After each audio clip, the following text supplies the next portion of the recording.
I'm Camille Brouard. I'm the Senior Marketing Executive here at myhrtoolkit, HR software, and I'd like to welcome you to today's webinar. We've been running a series of webinars over the last year or so on different HR and business topics, including ones around COVID-19, which have proved really popular. Today, we are going to be looking on that subject on the topic of COVID-19 vaccines and the workplace, as this is a very topical area for 2021. This webinar will offer you insights into some of the HR and legal issues around COVID-19 vaccines, employees' rights, and the potentials for discrimination. And we will also have some time at the end to answer some of your questions in a Q&A.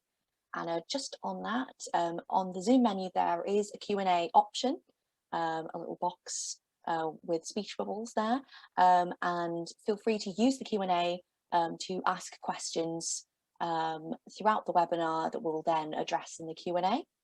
And do get involved in our chat as well, but if you do have a specific question around COVID-19 vaccines that you'd like us to discuss, do make sure to ask them in the Q&A, just so they don't get lost in the chat. Okay, and just before we go ahead with today's session, I just want to clarify that it'll be offering general advice, not so specific legal advice, and will be based on the information that we have available as of today in the UK. And in particular, around vaccines, it is a rapidly evolving topic, so we suggest you do keep informed of the latest updates as things are subject to change. And also, just as another note, we do have more webinars coming up, and our next webinar, which is on March the 10th at 2 p.m, will be all around hybrid working with our good friend and flexible working expert, Gemma Dale. So I'm just going to add a link to that in the chat, just so you know where you can sign up for the next webinar. Fab. So back on today's webinar, here this morning to talk to us about COVID-19 vaccines in the workplace is Claire Jenkins from Effective HRM. Claire worked for 9 years as an employment law solicitor before joining the Effective HRM team as a HR business partner back in 2016. She advises clients on all aspects of employee relations, including grievances, redundancies, disciplinaries, and she's very skilled at communication and helping employers reach resolutions for their employees. So Claire, great to have you with us here today to talk about this just evolving area of law and workplace issues. Hi Camille. Hi, it's great to be here today. Hi. Yeah, how are you? Good, thank you. Yes, not too bad at all. Yeah. Hi everyone. Yeah, everyone do get involved in the chat if you have any observations, and if you have any questions you want us to cover in the Q&A, do go over to that Q&A box. The earlier you get your questions in, the more likely we'll be able to look at them and answer them, because I think we're going to have quite a few in. I reckon it's quite a popular topic, but yes, great to have Claire with us, who's going to run through some of the legal issues and what to look out for. Thank you for having me, Camille. Thank you. Okay, should I get going? Yeah. So, okay, as Camille has set out, today's webinar is all about COVID-19 vaccines, and sort of you'll see the question there on the first slide, which is sort of the main crux of today's webinar, which is, can you make them mandatory for employees? I'm just going to do a little introduction to this, which is, as COVID-19 vaccination increases throughout the UK, as employers, I'm sure you'll be considering the implications for your staff, visitors and workplace as a whole. Today, we're going to cover whether as employers you can make vaccination compulsory for your employees. We'll also look at the discrimination risks, data privacy concerns, and some other issues. So, starting with the key question, can employers require their employees to have the vaccine? Before I'm going to discuss this point in any detail, I would like to do a poll just to see everyone's thoughts on this at the start. So Camille, I think, is going to pop a question onto your screens now. Just going to launch that poll now. So that should be coming up on your screen, and there is a poll option in the menu as well if you need to find it. I think we'll just wait a few seconds to get everyone voting. Fab, looks like people are coming forward voting. Brilliant. Great. I'll just wait a few more seconds. Most people have voted now. It's anonymous as well, by the way, so. So everyone will get to see the sort of the percentage of the answers as well. That will come up on your screen too. Yeah. So we'll get to see an idea as to what people's thoughts are at the start of the webinar today. Cool. So I'm just gonna, I think the majority of people have voted now. I'm gonna end the poll and then I should be able to share those results with you so everyone can see that. Okay, great. So you can see we've got there 12% for yes, 64% for no, and 24% for not sure. That's a really good split. Obviously, the majority of you think that that you can't require employees to have that vaccine. And on that base, that's really helpful for everyone to sort of give their sort of view at the moment. And obviously, it'd be interesting to see if that changes at the end of the sort of the webinar today. So. Based on that, can employers require their employees to have the COVID-19 vaccine? I'll start with giving a bit of a sort of a legal background to this. And you can see there on the slide, the first point is that the government has made it clear that the vaccine will not be a legal requirement. Furthermore, the Public Health Control of Disease Act 1984 prevents a person from being required to undertake medical treatments such as vaccinations. In addition, you'll see there that Article 8 of the European Convention on Human Rights provides individuals have the right to not be physically or psychologically interfered with. So that's kind of the legal framework in which we're working. And also forced vaccination is likely to amount to a criminal offence. Notwithstanding this, any instruction to request that all staff be vaccinated may be viewed as reasonable in certain employment settings. An example of that would be a care home or other social care setting, because a refusal could put potentially vulnerable people at risk. Although I have to say that this hasn't been tested in UK law as yet, simply because we're in such early stages of the vaccination programme. The question I'm sure many of you are asking is, could this extend any further to other sectors? Could employers in other sectors, make that same argument? I think arguably they don't have the same strong rationale with regard to putting vulnerable people at risk. The key problems with mandating the vaccine are the risks associated with dismissing employees who refuse and the potential for discrimination claims from employees with protected characteristics. And I will go into more detail with regard to the protected characteristics shortly. But my next question, and I'd like to run another poll at this time, is do you think that you could dismiss an employee who refuses to have the vaccine? Okay, and I've obviously given you a little bit of information so far about that, but I will provide far more detail once I've done this poll. So the question is, do you think you can dismiss an employee for refusing to get vaccinated? Again, it's the same possible answers, yes, no, or not sure. Got that poll running now, and lots of people are answering, which is fab. Just wait a few more seconds to give everyone a chance to vote. It's really interesting seeing all the votes coming in and how it's all changing. Yeah, I thought it would be quite nice to do a poll just to sort of get an idea of how the audience feels, because it's such a difficult and new area for everyone, and it's really live, and it's going to be things I'm sure you're all thinking about as employers with as the vaccine programme is sort of released into, and is going through the process. Okay, I'm going to end the poll now because we have a minute to vote. So I'll share those results now, so they should be coming up on your screen. Okay, again, we've got quite a similar to the last question. It's quite similar. So we've got yes 13%, no 74%, and not sure 13%. So I'll now provide a little bit more detail, hopefully provide you with some further information to sort of help with your decision making, really. So what can you do as an employer? Sort of the general legal principle is that a failure to follow an employer's reasonable instruction can, in certain circumstances, lead to a dismissal, which is fair.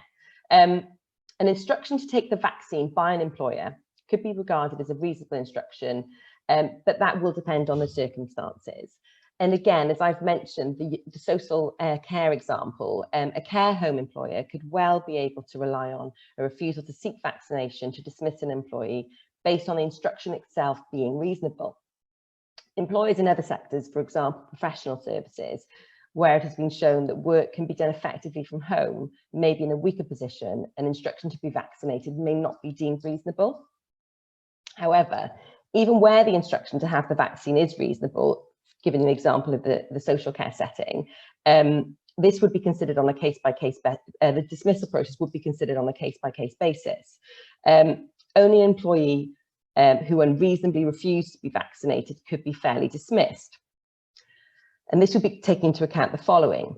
There must be an opportunity for the employee to explain their rationale for the refusal, and the employer needs to consider whether this is reasonable, whether their refusal is reasonable.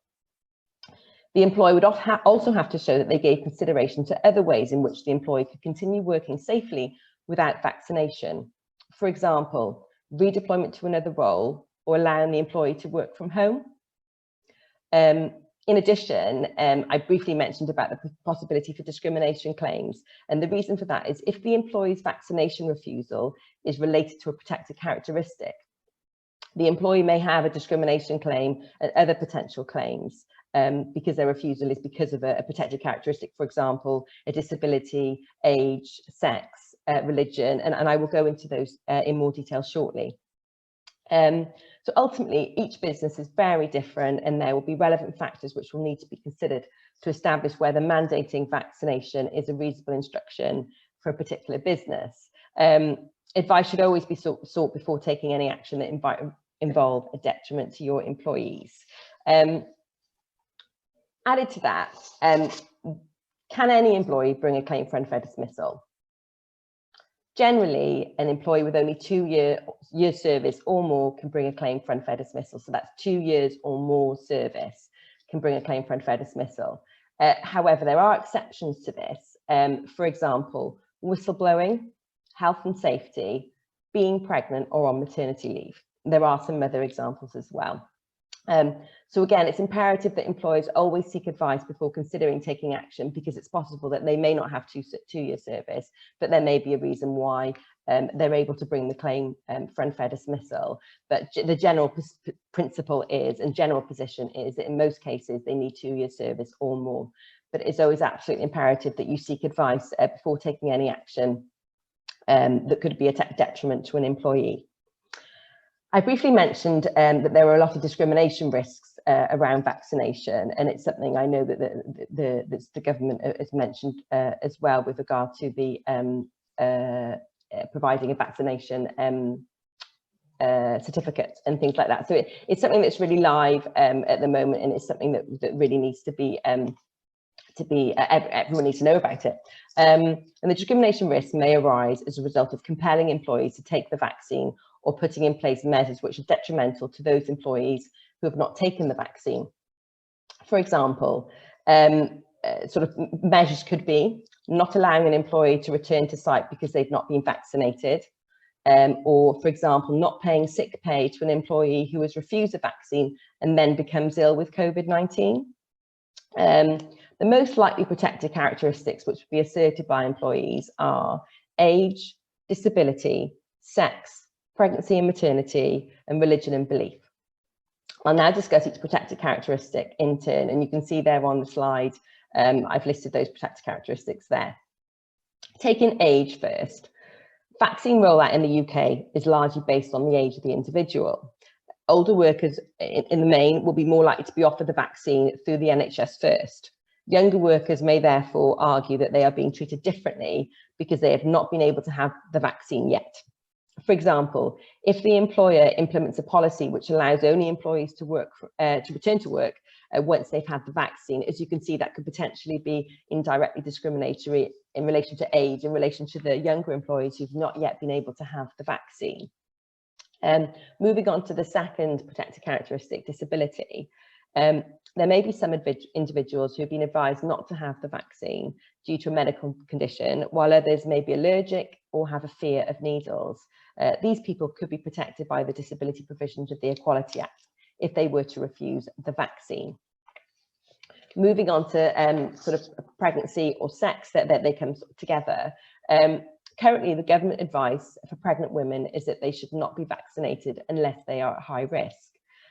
Therefore, if a pregnant employee is selected for redundancy or is dismissed, they may argue that they are being treated less favourably due to the refusal to have the vaccine because they are pregnant. It's also likely to be the case that this will cover women who are planning a pregnancy. Moving on to the final protected characteristic listed on the slide, religion and belief. The Equality Act protects employees against discrimination on grounds of religion or belief. Religious beliefs do not have to be shared by everybody in that religion. Therefore, an anti-vaccination belief could be held by some people of a certain faith and potentially be protected, even though others of the same faith are in favour of vaccination. Employers will have to take each case on its merits and listen to an employee's reasons for refusing vaccination, and if necessary, explore other COVID-19 secure ways of working. There have been some concerns over what ingredients and stabilisers were used in the production of the COVID-19 vaccines, but none of those that have been rolled out in the UK so far contain any animal-derived ingredients or eggs, so that's something that can alleviate concerns if that is a concern for some employees. In addition, vegans may disagree with vaccinations on the basis that they will inevitably have been tested on animals. Ethical veganism has previously been found by a tribunal to amount to a belief capable of being protected under the Equality Act. So that's something to be borne in mind if that's something that any of your employees were to raise. Some ethical vegans may therefore refuse vaccination. So again, it's been mindful to that. Employers should be careful not to judge or stereotype employees. Just because an employee is part of a religious group or an ethical vegan doesn't automatically mean that they will refuse to be vaccinated, so this shouldn't be assumed. Equally, employers should not assume that the reason for someone's refusal is what the employer perceives their religion to be.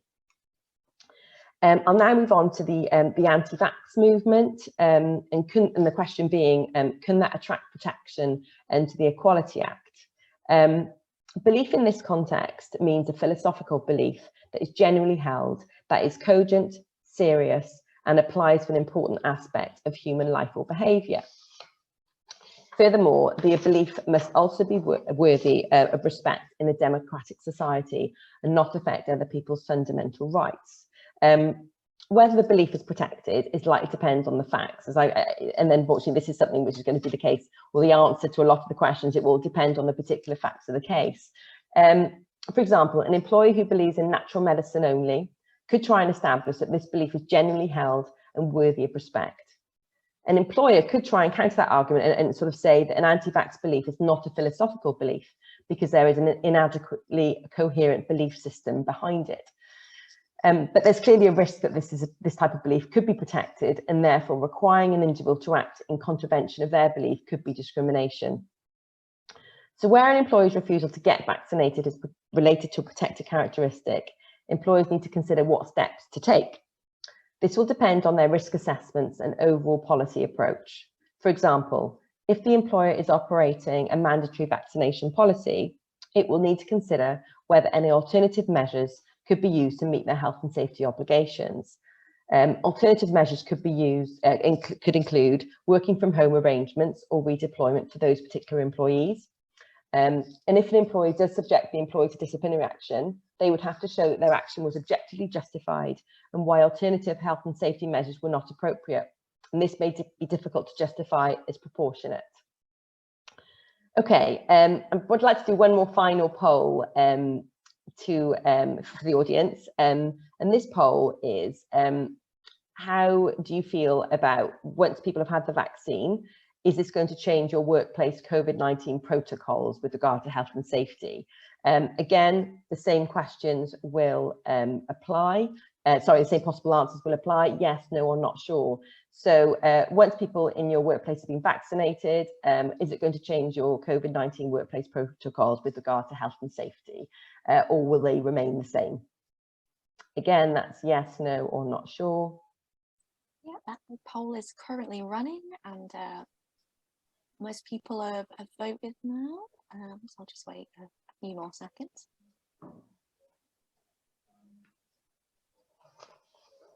And And again, it's all anonymous as well, so don't worry, we're going to be like, oh, so-and-so voted this. It's just a general read of the room on what people are thinking.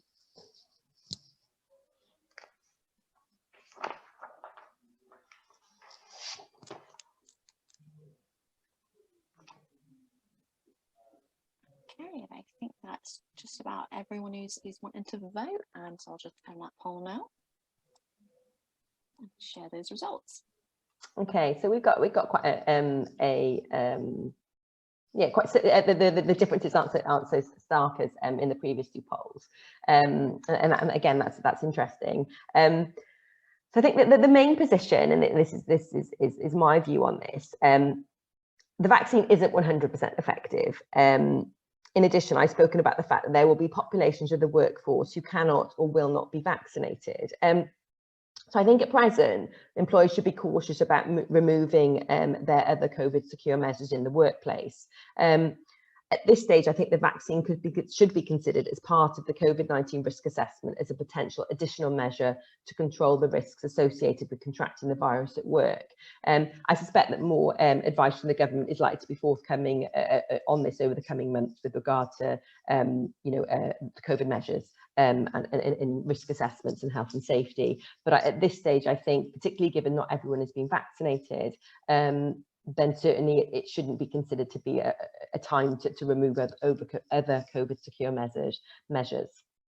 Okay, moving on to the next question, and this might be quite a popular question and something which a lot of employers would like more information on, and that is, can an offer of employment be conditional upon proof of vaccination?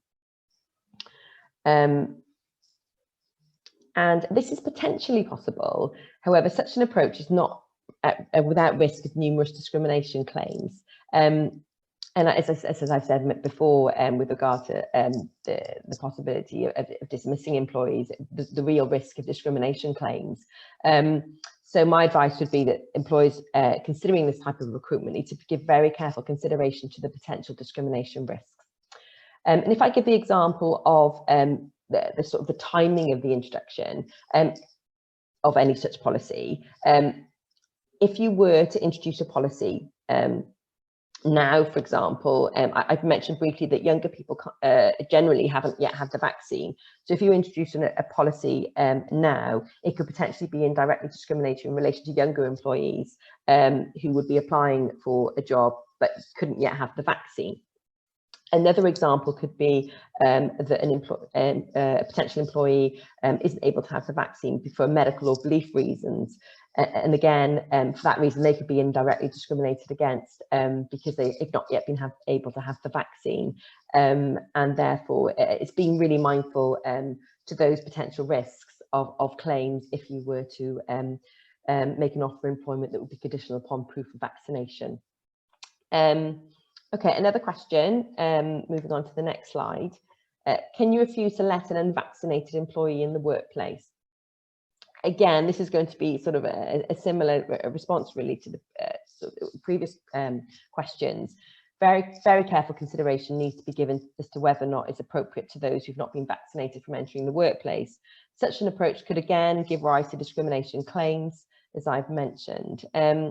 What you can do is you consider whether the employee can work from home or be deployed to a role which would enable them to work remotely or move to a safer working environment. Such a change would, of course, be subject to the employee's agreement. And again, that's key, I think, in relation to a lot of these difficult questions. It's all about employee engagement and then talking to your employees and finding out how they feel and understanding their concerns, perhaps. And it might be that they're really happy to carry on working from home or being redeployed to potentially even in just the short term until they've had that vaccine. But it's being really live to the fact that it's employee engagement and communication that I think will really help employers and employees move forward together and work together with this. And I think most employees will want to work with their employers to achieve a really common goal with this. But I think, as I said, it's important to communicate with staff in terms of your approach. But seeking employee agreement will be key to this. Okay, so what alternative options are there to mandating vaccination? And if we move on to the next slide. You can see there that the first bullet point there is the Health and Safety Act 1974. And that act obliges employers to take reasonable steps to reduce workplace risks. This duty gives justification for encouraging their employees to be vaccinated to protect themselves and everyone else in the workplace. And I hope that gives employers some reassurance that you can discuss the vaccine and you can encourage staff. And there's nothing wrong in encouraging staff to have the vaccine at all. You'll mention there that, I've mentioned there bullet point 2, RIDDOR, which is the Reporting of Injuries, Diseases and Dangerous Occurrences Regulations, 2003. And that COVID-19 is a reportable disease. And that strengthens employees' encouragement that employees should agree to be vaccinated. So on that background, as I've just briefly mentioned, employers should encourage staff to be vaccinated and publicise the benefits to improve take-up of vaccine. There's lots of information on the government website regarding the vaccine and guidance around it. There's really a lot of information, and we can send some links to everyone following the webinar today with some direct links to the government, the relevant sections of the government website, where there is a lot of information and can help you as employers be informed and be able to therefore inform your staff. Misinformation about the vaccine has been a source of anxiety and mistrust for many people, and employers can help counter misinformation about the vaccine by having discussions with employees about their fears and sharing information from neutral, credible sources. And as I said, the government website has an awful lot of information. Employers should consult with employees and where relevant, their representatives, and give employees the opportunity to ask questions and feel engaged in that process. You should keep copies of any communications with staff regarding your encouragement of vaccination. And the reason for this is to ensure that you have evidence to defend any argument by pro-vaccine employees complaining that the employer hasn't done enough to comply with their health and safety duties. And there is that balance, actually, that you're going to have some employees that may be very pro-vaccine and some employees that will be anti-vaccine. So it's important that you show that you've in relation to pro-vaccine employees, that you've done everything you can as an employer in relation to your health and safety duties. And as I said, that's to do with encouraging and really communicating with your staff. And moving on to the next slide, how do you communicate encouragement with staff? Awareness campaigns, that's really key, getting the information out to staff. And if you haven't already got a vaccination policy in place, develop a vaccination policy. And that will mean that having that policy in place means if an employee raises a concern, then you've got those policies in place to help you as an employer and line managers to sort of follow that process and follow the policy. But if you do have an employee that raises a concern, meet with them, talk to them, chat with them, and reassure them that why the vaccine is a good thing, but also listen to their concerns, and they should never feel unduly pressured into having the vaccine because it is ultimately their decision. Communication with staff should be open two-way, and also, as I said, the developing and updating the vaccination policy is really essential. It allows employers to outline their approach, explain the role and expectation of managers, so they know what they're expected of them. So it filters down to the different departments and the different levels, so that when employees ask questions, every level of manager knows what the answer should be.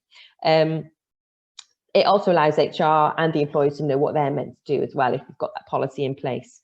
As I said, also having that policy in place will hopefully help with handling workplace disputes regarding vaccination. If you've got a clear policy in place, if you have any concerns by any employees, whether they be pro-vaccine or anti-vaccine, if the employer is complying with their own vaccination policy, hopefully that will alleviate concerns by employees that the employer is following a correct approach. Okay, moving on to data protection issues. Are you legally allowed to sort of hold information regarding employee vaccinations? And I've there listed the two sort of bits of legislation really that form the background to data protection. Requiring evidence of vaccination gives rise to significant data protection issues. This is because medical information that an employee has received a vaccine constitutes special category data. So employers who choose to keep their records should do so in accordance with the GDPR and the Data Protection Impact in accordance with the General Data Protection Regulation and the Data Protection Act 2018. So as employers, you've got to consider very carefully why you need the evidence of vaccination and whether it is appropriate for your business. Doing so will require a data protection impact assessment, which must be done in advance.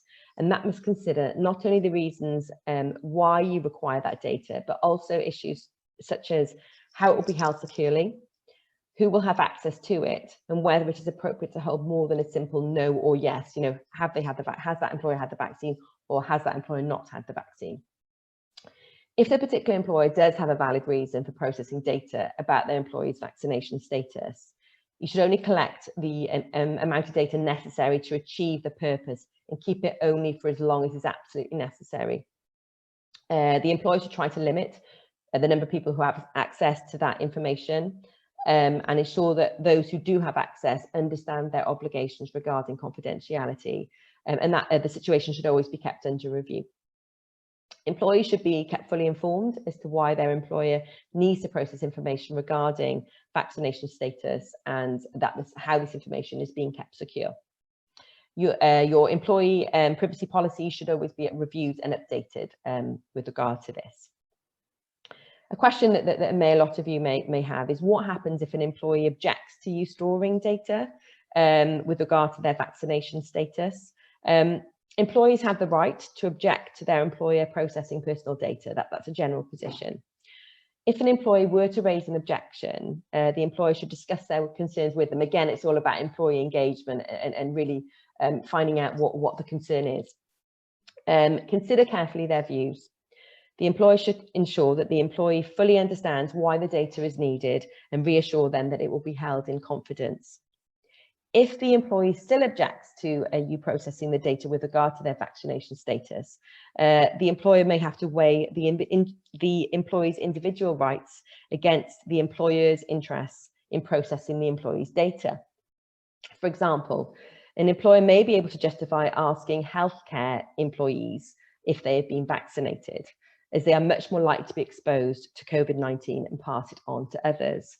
Employers with staff who have limited contact with other people are likely to find it much harder to justify why they need that data.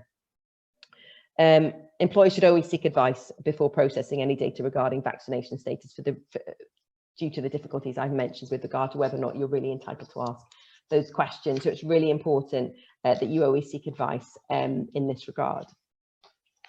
Another question that I've seen a lot of queries regarding this is in relation to prospective employees. You know, if you're in an interview with a potential employee, can you ask them if they've had the vaccine? So you're in an interview and it's for a particular role, and you're thinking, oh, you know, I'd like to ask them. And the simple question is, can you ask them? My view on this is that it may be justified, but only in certain sectors where there is a serious health and safety risk. For example, the social care sector, which is something I've mentioned throughout this webinar so far. However, generally, medical information is sensitive data and therefore is likely to be deemed inappropriate to ask an interview. As employers, the general position is that employers should always avoid asking prospective employees health-related questions. So again, I think the general position is that you shouldn't really ask with their vaccination status unless it is in there is a real serious health and safety risk, for example, in the social care sector. So that's a sort of a whistle-stop tour of the COVID-19 concerns in the workplace with regard to vaccination and mandating them. So coming now to sort of a bit of a conclusion before we move on to questions and answers. I think the key things here are that at the moment it's important for employers to be flexible. As I've mentioned, younger employees in the main are going to be the last to be vaccinated. And also there are many that for various reasons may still want to work from home and also may not be able to be vaccinated. So I think at this stage, a flexible working is likely to be inevitable, given it's now proven to be effective. But I appreciate some employees may also be looking to sort of look to sort of get staff perhaps to return to the workplace, sort of not yet, but sort of planning for that in the future. So I think at this stage, I think you as employers can start to encourage staff to have the vaccine, which by doing this you're engaging with them, and if appropriate you need to obviously engage with their representatives. Encourage them, engage with them, provide them with as much information as possible in order for them to feel that they've got enough information in order for them to make a decision with regard to the vaccine. Listen to their concerns that they may have, and really communicate with them. And by doing this at this stage, you're doing it before sort of acting proactively, and acting in a way where employees feel engaged in that process. And I think if employees feel engaged, that makes them happier and feels like they're playing part in the process, and it's not sort of a one-way employer telling the employees what to do. They can feel like it's a two-way thing, and if they're informed, it makes it easier for them to make a decision. Now, I think there is some guidance as well, as I've mentioned earlier on. There is guidance on the government website with regard to lots of information with regard to the COVID-19 vaccination and how to encourage staff to have it.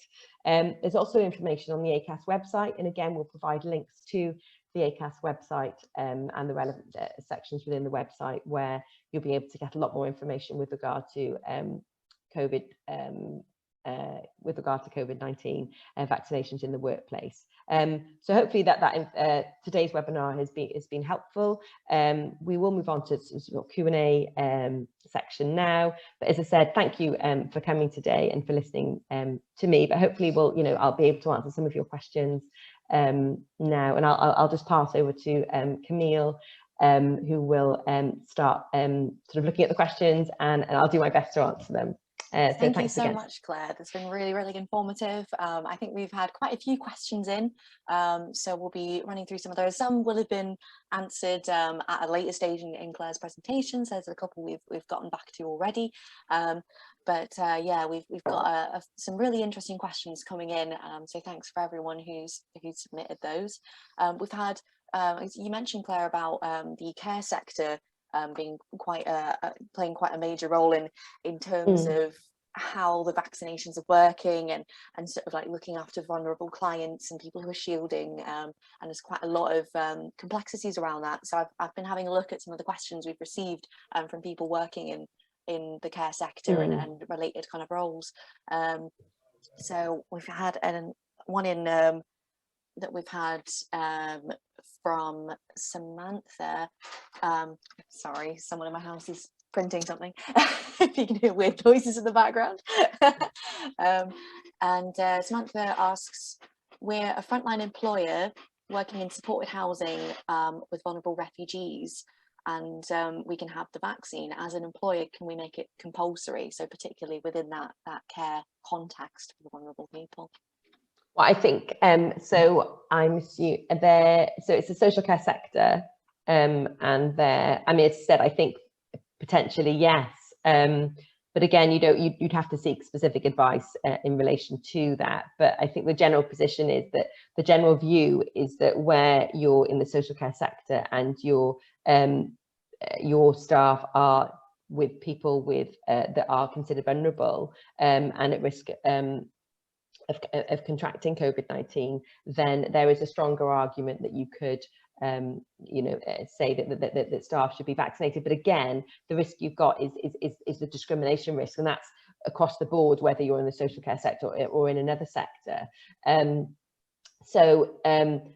a possibility that it's more likely that you would be able to require staff to be vaccinated. But again, you've got to find out the reasons why they don't want to be vaccinated, because if it is a protected characteristic, then the reasons I've said it earlier on in the webinar, they could have a genuine reason why they can't be vaccinated, and you will have to look at other ways in which they'll be able to work, and whether that would be a redeployment into another role, perhaps, or is there a way that they can do some home working, or other ways, but certainly you should always seek specific advice in relation to before looking to mandate it, because of the discrimination risks that I've mentioned. Cool. Thank you, Claire. And just another one we got sort of related to the care sector that I thought was a bit of a standout question as well, is from Martin, who's working as a senior manager in a charity providing care and support to homeless and disadvantaged people. And would that also be classified as potentially a workplace where there would be a requirement in that kind of area? Or I don't know whether that's classed as the social care sector. so it would be kind of establishing. Yeah, it would be establishing that it's working with vulnerable people, and potentially could be. And again, I think it's a similar answer to the previous one. It's understanding. I don't know the specifics of your business enough to know whether it would fall within the social care sector.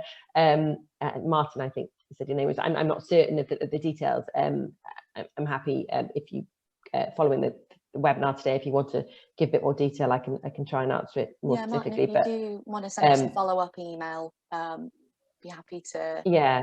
But I think it's really a repeat of the previous answer. To be honest, it's saying that if it does fall within that, then potentially there's an argument to say that if you're working with particularly vulnerable people and it's frontline working, there's more of an argument to say that you can require, you can mandate vaccination. However, you're always going to have the discrimination risk. So it's before you were to sort of, you can't force someone to have the vaccine, but if you make it a requirement, you've always got to look at alternative ways of working first. That's absolutely paramount. But you've also got to look at the reasons why that person's refusing the vaccine.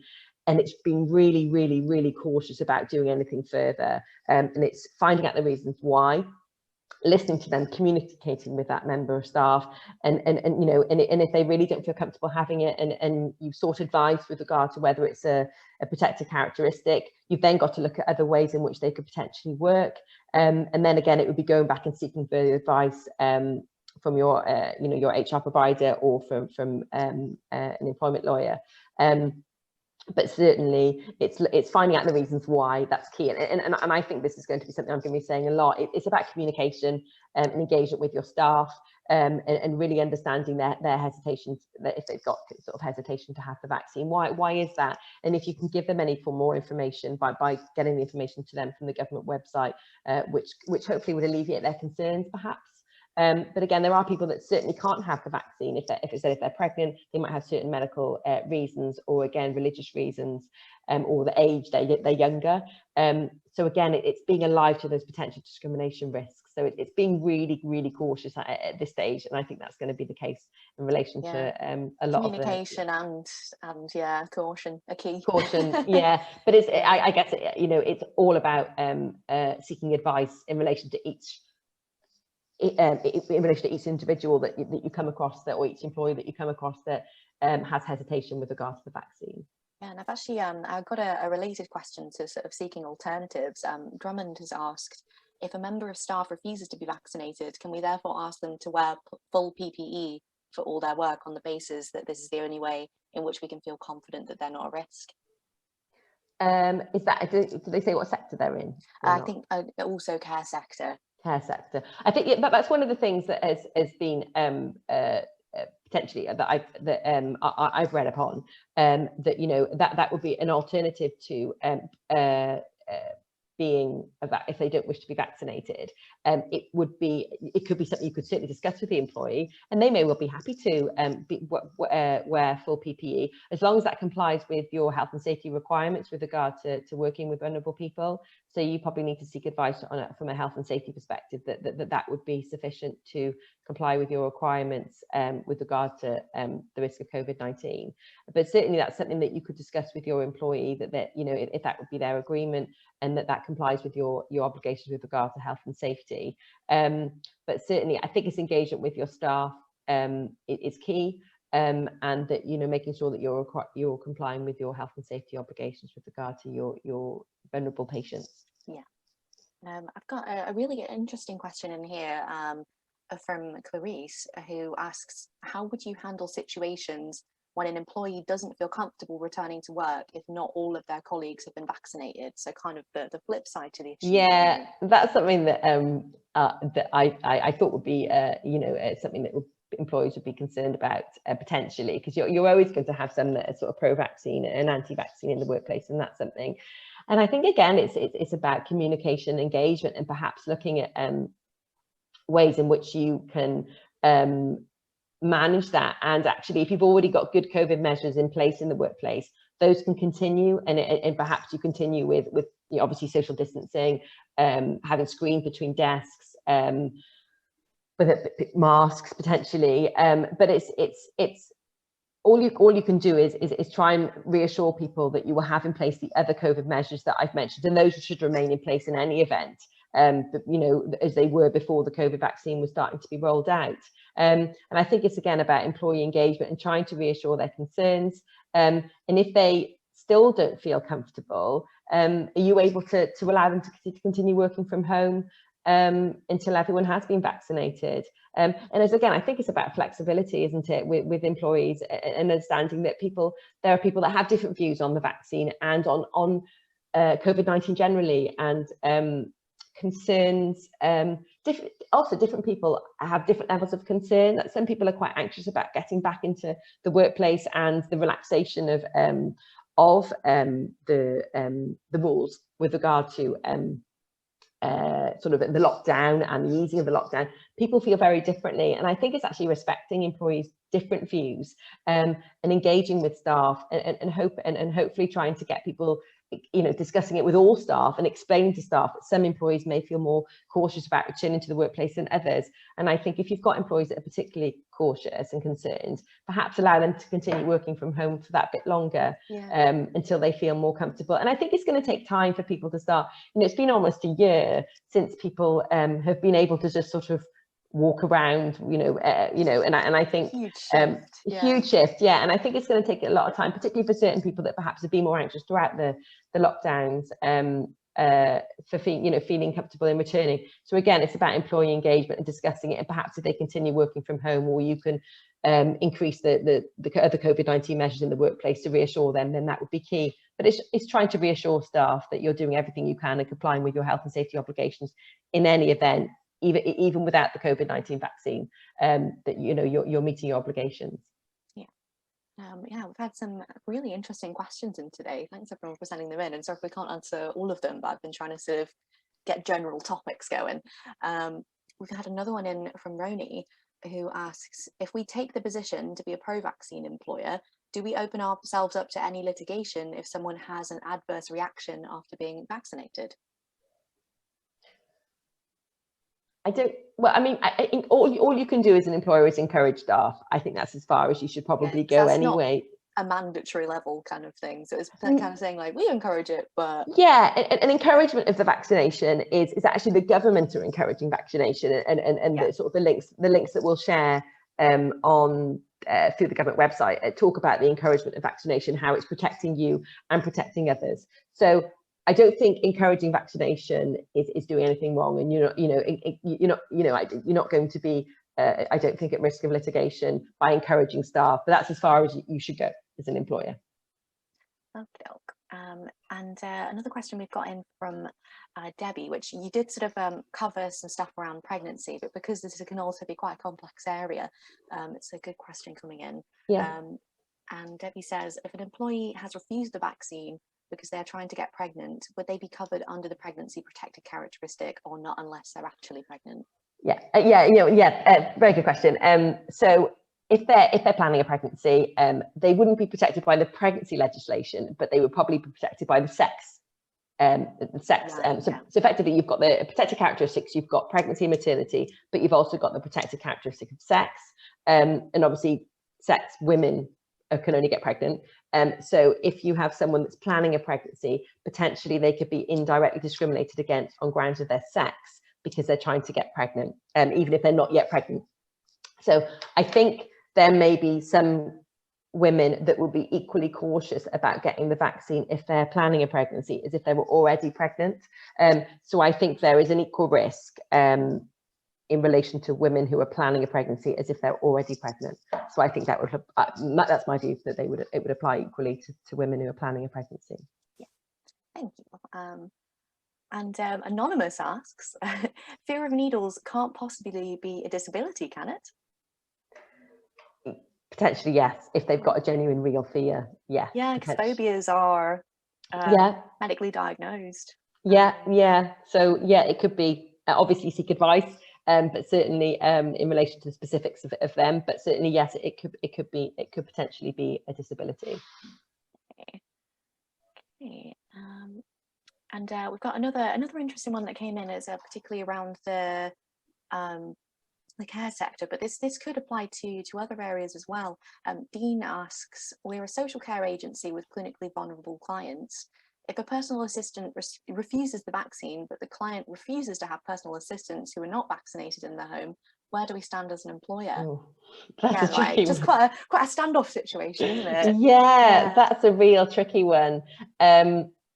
I mean, I think my initial reaction is that it would be just, I mean, is there a way that you've got other personal assistants that could you know, that could work in place of that particular assistant, and perhaps rejig them so that one's, and I understand their concern, and I do, I understand why some vulnerable people may feel like that, but I think all you could do is perhaps see if you're able to rejig it so that they work with different vulnerable your different vulnerable patients.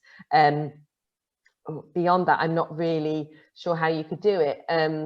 I mean, I think it's trying to reassure, well, obviously it's discussing with the particular employee as well, and trying to find out their concerns as to why they're not comfortable having the vaccine, and again providing them with information as to why. But I mean, if it's a case that they simply can't for reasons, then I think it's looking at also, I mean, I don't know the reasons why that particular person can't have the vaccine. If it's a protected characteristic, then obviously there's not, you've got to be really careful. But I think ultimately it would be discussing it with both the employee and the vulnerable person, and seeing if they can be rejigged around in the workplace. But if that's not possible, then I think it's there's, you've just got to work around it and find other ways of working. But it's a difficult one, and I don't think I have a definitive answer on that, I'm afraid, because I think it's going to be a case of seeing how things map out, and seeing if more and more people do start to feel that they want to be vaccinated, and seeing if things change. But I think at this stage, it's going to be, and again, if it's a younger employee that's not yet been able to have the vaccine, then you can't discriminate against that particular person because they've not yet been able to have the vaccine, because that could be potentially age discrimination. So it's being really cautious and finding other ways of working, but I think it's making sure that they've got full PPE and all your other COVID measures are still in place, and reassuring that particular vulnerable person that they have that in place, and seeing if that reassures them. But it's obviously really important that you still comply with your health and safety obligations, and seek specific advice on that, I would, going forward. And I think finding out the reasons why that particular person can't get vaccinated now and communicating with them. Okay. Thank you. That's a really comprehensive answer. But yeah, like some of these things are a little up in the air at the moment. Yeah, they are, and I think it would be getting specific advice once you've got the full information as to why that particular employee can't have the vaccine yet. Doing I think that investigation. Communicating with them, finding out the reasons why. If you're able to encourage them to have the vaccine, if they're able to, and it's not because of medical reasons, pregnancy or religious reasons, encourage them. And they've not, obviously if they're young, they might not have had the opportunity to have the vaccine, but it's encouraging them, and also finding out the reasons, the concerns of other employees, a particular vulnerable person. But it might be a case of you would have to redeploy that member of staff potentially. But again, find out the reasons why, communicate with the staff member, and see if there are other ways of working, if they can be redeployed, or if they can do a working from home role potentially, because I appreciate that if a lot of their work is direct frontline work, is there a way that they could do a different role for the time being, working from home? But certainly it's going to be about engaging with staff and seeking specific advice once you've got more information from that staff member. Another question that's come in, Tanya asks, have you seen any employers asking staff through a staff survey if they plan to have the vaccine, to gauge the uptake? Is that kind of something that you'd recommend, or something that you think Probably not, no. I would say directly asking them that in that way is probably no. I think because you shouldn't, it's all to do with data protection and sort of people feeling that they're, I think it's about discussing with staff and having meetings with them and encouraging staff. And if employees feel that they want to tell you, then fine. But I think asking them outright in an employee survey is probably not appropriate, I think, at this stage. Yeah. That's my view, but that's my initial thoughts. Yeah, it might be a little different if it's an anonymous survey and you've got quite a big organisation, but yeah, there just is that risk there. Yeah, I think an anonymous survey potentially, but I'm not certain, to be honest with you. I would be reluctant, but I guess if it's an anonymous survey, no one would know. But I would be reluctant to do it in that way. But yeah, it's more just putting your word out there to. Yeah, I think it's more about putting your word out there, encouraging staff, and then when you're in meeting with staff, you can have that direct engagement with them, whether that's on Zoom calls or whether it's actually in the workplace, whether you're physically in the workplace. But I think it's about engaging with staff and communicating with them, but asking the direct question out to all staff in a survey may not necessarily be. But again, I think it's a question of, I would seek specific advice on that, depending on your sector. Yeah. Okay. And I've just got time for a couple more questions because we're coming up to 11 now. One question we've had in, someone's asked, can you force non-vaccinated employees to work from home? You can't. Well, that's an option. Forcing them, no. But it would be that would be something that you try and seek their agreement, I would say, because obviously you've got the risks of employees feeling that if they haven't been vaccinated because they're younger, if you force them to work from home, are they going to feel discriminated against because they've not yet been able to have it, and therefore is that a potential indirect age discrimination? Forcing is difficult. I think it's about engaging with staff and finding out the reasons why they haven't yet had the vaccine. If it's because they're simply younger, they may feel fine anyway working from home. That might be something they've been doing all the up until now, and they may feel that's okay because they're waiting on the vaccine, and as soon as they've had it, they'll be really happy to return to the workplace. But you can't force them. You've got to seek their agreement, because you don't want them to feel that they're being treated differently just because they've not been able to have the vaccine yet, because that wouldn't be very nice if they're feeling like they're being sort of singled out just because they're younger, for example, or for other reasons why. But it's about employee engagement and explaining the reasons why you're concerned about them not having the vaccine, but perhaps if you're sort of saying, well, then they can never come back to the workplace, it's about seeking their agreement to that. And as long as they're happy, then that's fine. But sort of forcing them and saying, right, you've got to work from home, that's it. It might be deemed to be discriminatory, because obviously they're being treated differently, because if they can't have the vaccine for a medical reason or an age reason, they're pregnant. Working from home is a great alternative, but it's seeking their agreement to that. I would say it's key. It's key. Things are encouragement of the vaccination, but where you've got people in the workplace that haven't yet been able to be vaccinated, then it's communicating with them over explaining the reasons why vaccination is so important, because it protects themselves and it protects your colleagues. If you've not yet been able to have it or can't have it for reasons, you can explain your concerns, and that you think that the best way forward would be either them to redeployed to another role where it's not frontline, or another role that can work from home, or that if they're already in a working from home role, they can continue working from home. But it's about seeking their agreement to that. And I think in most cases, you'll probably find that employees in that situation would be happy to, but it's ensuring that they are happy and that you're not singling someone out just because they've not been able to have the vaccine. But obviously it's balancing that with your health and safety obligations in the workplace, but it's about engaging the staff and understanding their reasons why, but being alive always to the risk of discrimination by treating people differently. So if you've got someone in that situation, I would always say, right, get the facts, communicate with staff, understand the reasons why they're reluctant to have the vaccine or concerned, and then seek direct advice from your HR provider or for employment lawyer. Fab, thank you, Claire. It's just a couple more sort of question themes that have been coming in from multiple people's questions. So I thought we'd just cover these off before we wrap up the webinar today.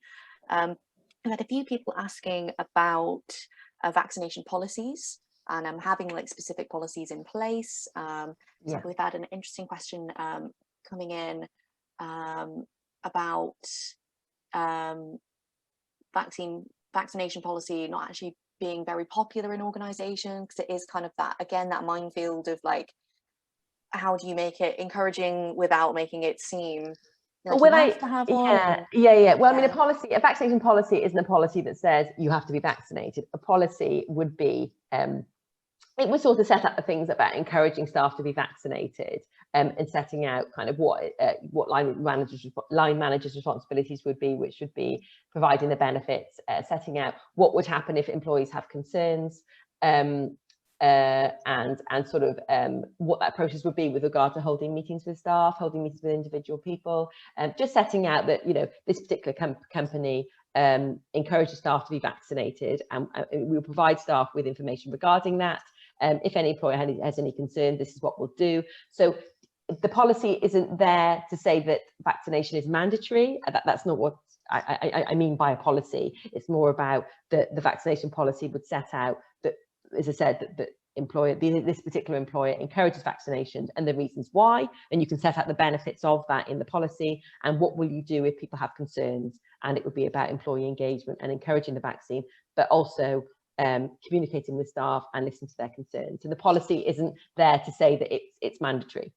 Yeah, cool, thank you. And just the other kind of theme that's been coming up that I thought would be good to cover, I had a couple of questions in, one from Noel and also one in from someone anonymous, and it's kind of relating all the stuff around the COVID-19 vaccines to other vaccinations such as flu jabs.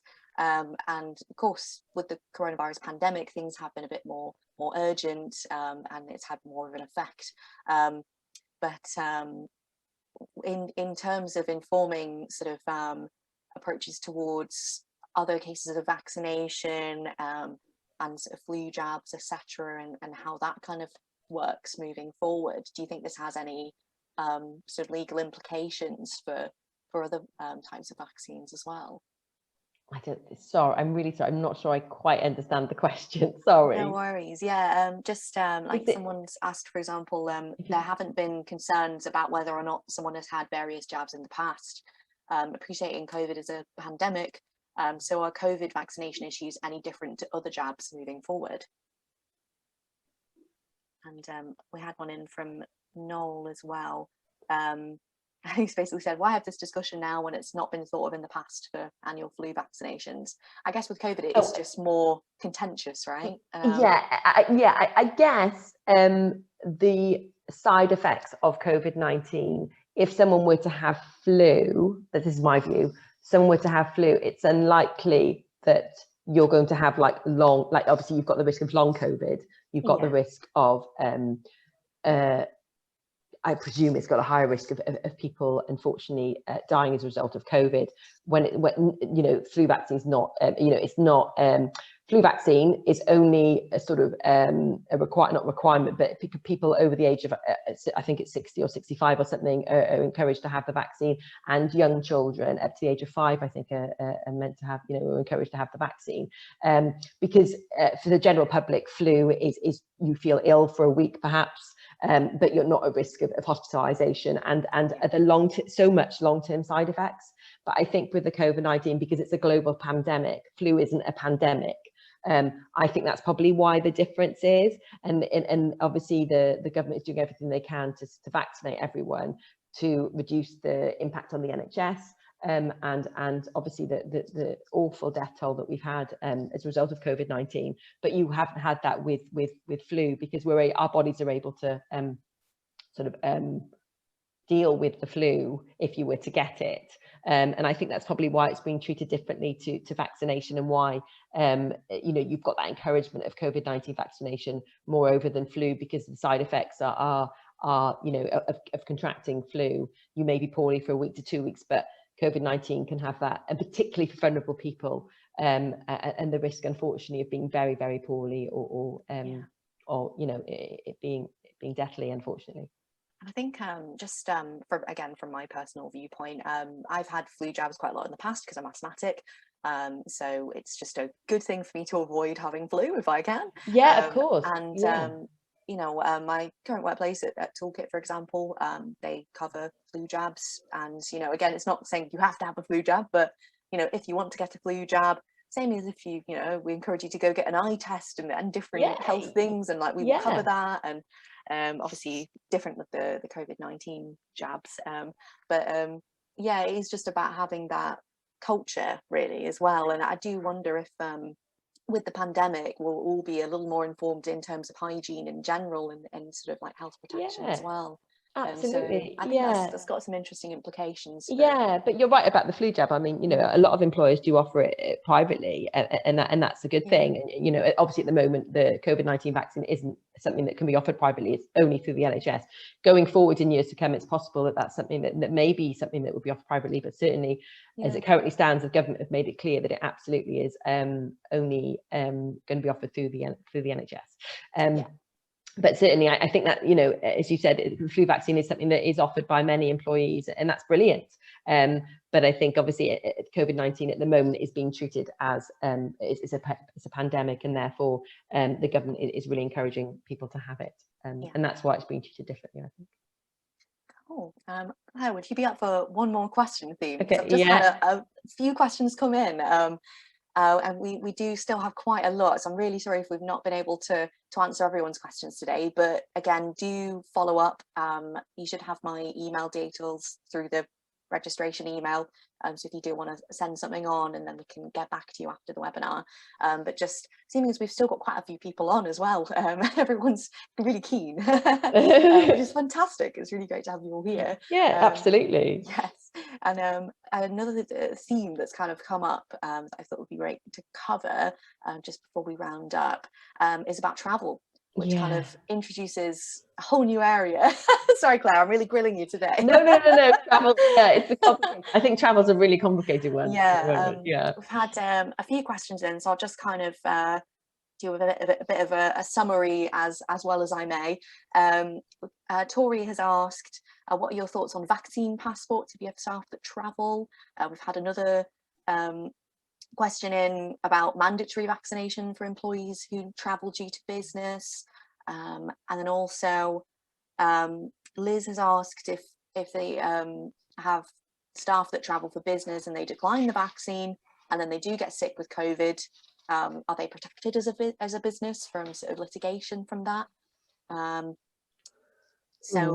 There's quite a lot of questions around that, adds in another layer of complexity. Don't we love it? Travel is something that is very, I have to say, is very new, because, and something that I'm not hugely, I think I probably need to spend a bit more time on travel, because it's something that's quite technical, and I think it could be another webinar in itself. I think so.